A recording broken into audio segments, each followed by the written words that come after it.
Aleluias. 1 João, capítulo de número 4, versículo de número 18. Aleluia. Vamos fazer a leitura do texto sagrado. E diz assim a palavra de Deus: no amor não há temor, antes o perfeito amor lança fora o temor. Porque o temor tem consigo a pena, e o que teme não é feito em amor. Repita comigo: meu Deus. Eu não ouvi, meu Deus. Fala comigo através da tua palavra, em nome de Jesus. Isso, pode se assentar. Glória a Deus, glorificando ao Senhor.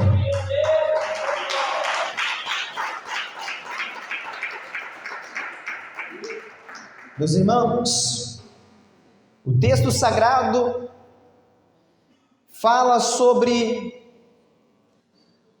quando há o amor, o temor é lançado fora. Troquemos a palavra temor por medo. Repita comigo: medo. O perfeito amor lança fora o medo, o temor. Primeiro, vivendo sem medo, o tema que nos é concedido nesta noite. O que gera o medo em uma pessoa? Nós vivemos em um século em que pessoas têm muitas formas de crise, e uma delas é o ataque de pânico, crise de ansiedade, um medo. Medo do quê? O que gera esse medo no interior de um ser humano? Medo do insucesso, medo de não vencer, medo de não conseguir algo, medo de não alcançar uma meta, medo de não conquistar. E isso pode ser uma grande barreira para a nossa fé, porque o medo neutraliza a fé. O medo pode gerar em nosso coração dúvida, e a Bíblia diz que sem fé é impossível agradar a Deus. Então, nós precisamos de uma ferramenta chamada confiança. O que gera medo em pessoas? A morte. Eu sei que existem pessoas com muita confiança, e que a sua fé está firmada em Deus, está firmada na rocha, de uma forma que não teme a morte, porque olha para a morte apenas como uma passagem, uma ponte direta ao céu, porque está remido e lavado no sangue do Cordeiro. Mas muitas pessoas temem a morte, muitas pessoas têm medo deste momento. Afinal, quem quer morrer, né? Todos queremos viver. E a morte, sabemos que é o fruto do pecado, o salário do pecado. E infelizmente estamos todos fadados a este dia. Mas eu conheço um povo que anda em santidade, que este povo, quando Jesus voltar, não vai experimentar a morte, será arrebatado desta terra e levado junto ao Senhor Jesus. Não sabemos nem o dia nem a hora. Existem pessoas que têm medo do futuro, e isso tem sido uma barreira muito grande, feito tomar decisões completamente precipitadas e erradas. E aqui, na aplicação da revista O Mal do Século, nós vamos descobrir que para vencer o medo, nós temos algumas coisas importantes, alguns requisitos a ser cumprido. Primeiro, fazer a vontade de Deus. Quem gosta de fazer, quem ama fazer a vontade de Deus aí? Às vezes a vontade de Deus, para alguns, parece loucura. Aí quem está de fora vai olhar para a igreja e dizer: loucos. Loucos porque falam assim, loucos porque andam assim, loucos porque vestem assim, loucos porque vivem de um estilo de vida completamente diferente, santificado em santidade na presença do Senhor. Loucura para o mundo, sabedoria para Deus. Viver a vontade do Eterno. Vencer o medo, precisamos buscar a presença do Senhor. Vencer o medo, precisamos buscar o refúgio do Senhor. Esses 3 tópicos muito importantes para a nossa vida, e eu ainda anotei mais 2. Confiar em Deus, ferramenta poderosa. Último, enfrentar o medo. Porque muitas vezes nós fugimos do problema, fugimos daquilo que temos medo, e Deus não quer que nós fuja do problema, Deus quer que nós enfrente o problema, de frente, face a face, no tete a tete. Então meu conselho hoje como servo de Deus é: vamos enfrentar aquilo que nós tememos, e nós seremos mais do que vencedores, em nome de Jesus. Louvado seja Deus. Eu quero ler aqui apenas a conclusão deste tema. A vitória sobre o medo está no amor, por amar a Deus. Grandes cristãos do passado não temeram pela própria vida. A Bíblia diz que no amor não existe medo, ao contrário, o perfeito amor lança fora o medo. Amemos a Deus acima de todas as coisas, e ao próximo como a nós mesmos, e Ele nos guardará de todo mal e temor. Quem pode dizer amém? Amém. Eu quero ler, irmãos, no livro de Salmos, número 42, versículo de número 5. Se você quiser acompanhar aí agora, você pode abrir em Salmos. Vamos ler o versículo da palavra? Salmo de número 42, verso de número 5. Em base ao tema depressão, a doença da alma. Vamos lá. Salmo 42, 5 diz assim: porque está abatida a minha alma, e porque te perturbas dentro de mim, ou em mim? Espere em Deus, pois ainda o louvarei.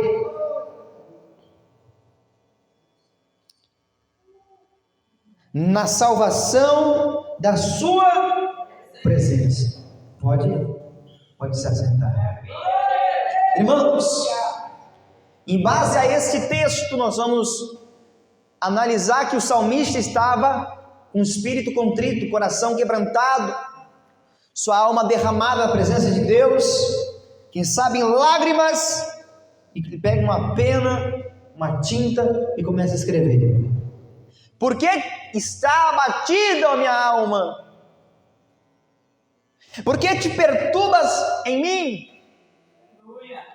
Quem que nunca ficou angustiado? Quem já ficou angustiado? Eu já fiquei, muitas vezes. Qual crente, qual servo de Deus que nunca passou por uma angústia? Irmãos, depressão é o tema, a doença da alma. Engraçado falar doença da alma, né? A alma é o centro das emoções, é o centro dos sentimentos. Particularmente diria que a alma é o coração espiritual. Irmãos, Nós vemos no tempo em que nós vivemos muitas pessoas depressivas. Sabe qual a diferença de depressão para opressão? Opressão, a pessoa oprimida, nós geralmente delegamos uma pessoa possessa, é Satanás que está oprimindo, e na maioria das vezes é verdade. Mas uma opressão pode ser gerada por uma pessoa também. Uma pessoa pode chegar e te oprimir com uma arma de fogo na cabeça, te oprimir com uma arma branca, te oprimir com um pedaço de madeira na mão, com palavras pesadas, com palavras de opressão. Geralmente a opressão espiritual acontece assim: o inimigo vem soprando e oprimindo, soprando e oprimindo. Só que a palavra oprimir é porque é pelo lado de fora. Alguém do lado de fora está oprimindo, seja humano ou não humano, mas do lado de fora está oprimindo alguém. Agora a palavra depressão é diferente. A pessoa deprimida não é alguém oprimido do lado de fora, é algo deprimindo do lado de dentro, depressão. Quem entendeu aí? Então uma pessoa deprimida, o conflito dela não é do lado de fora, não é com ninguém. Uma pessoa deprimida é uma pessoa com conflitos no lado de dentro, na parte interior da sua mente, do seu espírito, da sua alma. O que leva uma pessoa a ficar deprimida, depressiva? Em base à nossa revista Ao Mal do Século, nós vamos descobrir que é a oposição. Quando a oposição vem, tem pessoas que, por não ter muita estrutura emocional, por não ter muita estrutura espiritual, ele acaba se entregando à tristeza, com pensamentos de derrota. Todo esse conflito aqui, na mente, na alma, espírito, coração. A frustração, pessoas frustradas, pessoas que se frustraram, pessoas que por algum insucesso, como acabamos de ler no tema anterior do medo, algum insucesso, por não conseguir conquistar algo, ele se frustrou. Não consegui me expressar em público, eu não consegui cantar aquele louvor, eu não consegui trazer uma palavra como eu queria. Eu estudei, mas não consegui passar o que eu pensei que ia conseguir passar. Frustrou-se. Eu fui para a aula, fui para o estudo, entrei em faculdade, mas não alcancei a minha meta, eu fracassei, se frustrou. E aí começa a gerar o quê? Angústia, tristeza dentro de si, pensamentos negativos.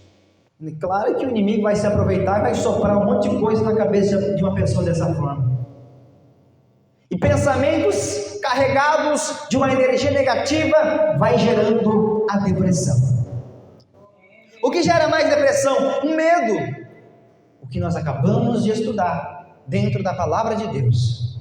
Mas se cobrirmos o nosso coração com o amor de Deus, confiar no Senhor, entregar a Deus as nossas ansiedades e não temer o futuro, e não temer o insucesso, mas manter a confiança, a autoestima e principalmente a ferramenta mais poderosa de um cristão, a fé em Deus, nós vamos vencer em nome do Senhor e Salvador Jesus Cristo.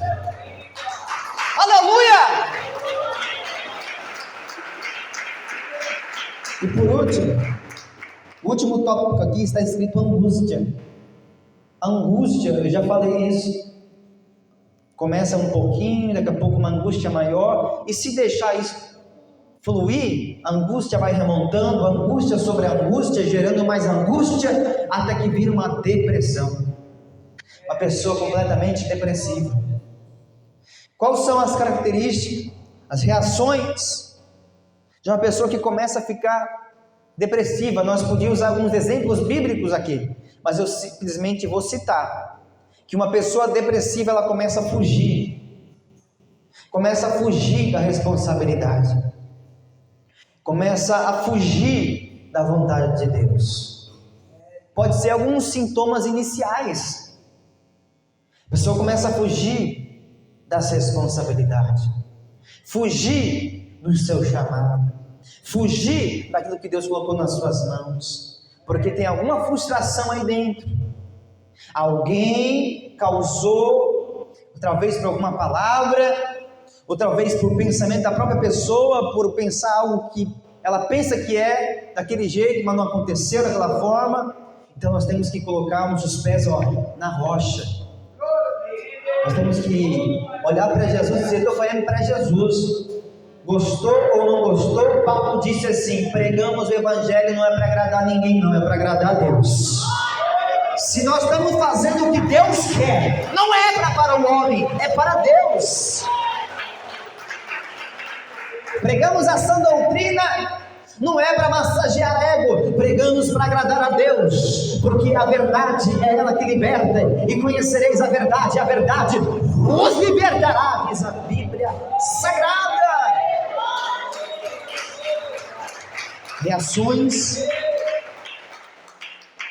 Reações naturais de um ser humano, que pode estar entrando em depressão, começa a se esconder, começa a se isolar. Quem aqui nunca ouviu falar, ouviu com seus próprios olhos, a uma pessoa completamente depressiva, isolada num quarto? Sintomas da depressão. E o último tópico está escrito: desistir.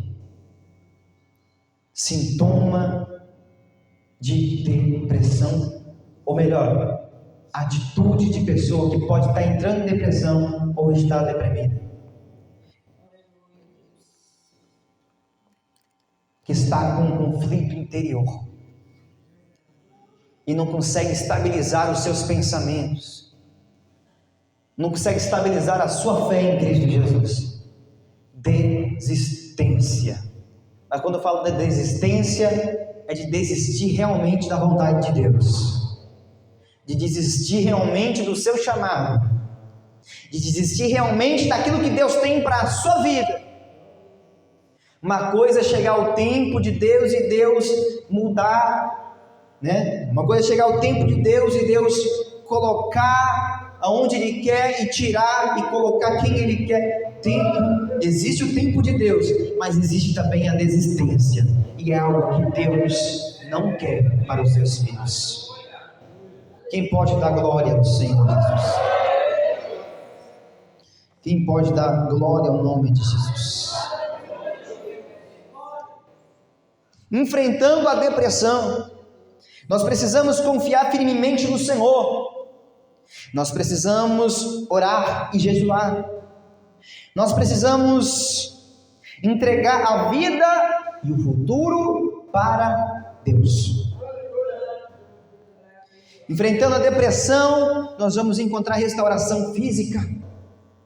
Nós vamos descobrir que até mudança de ambiente vai acontecer. É necessário.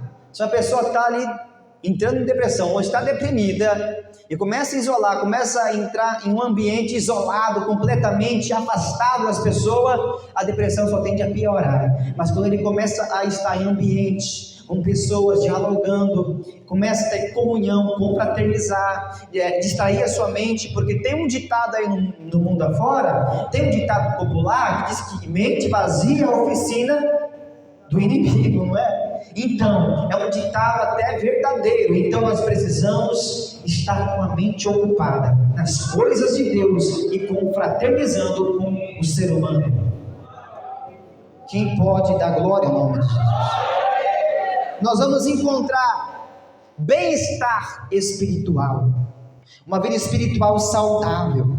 E eu quero ler aqui a conclusão deste tema: depressão, doença da alma.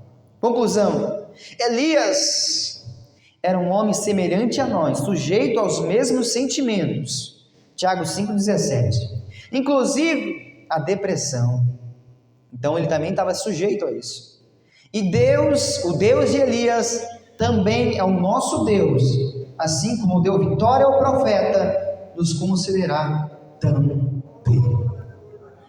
Amém? Quem pode dar glória a Deus? Então bate palma e dá glória a Jesus.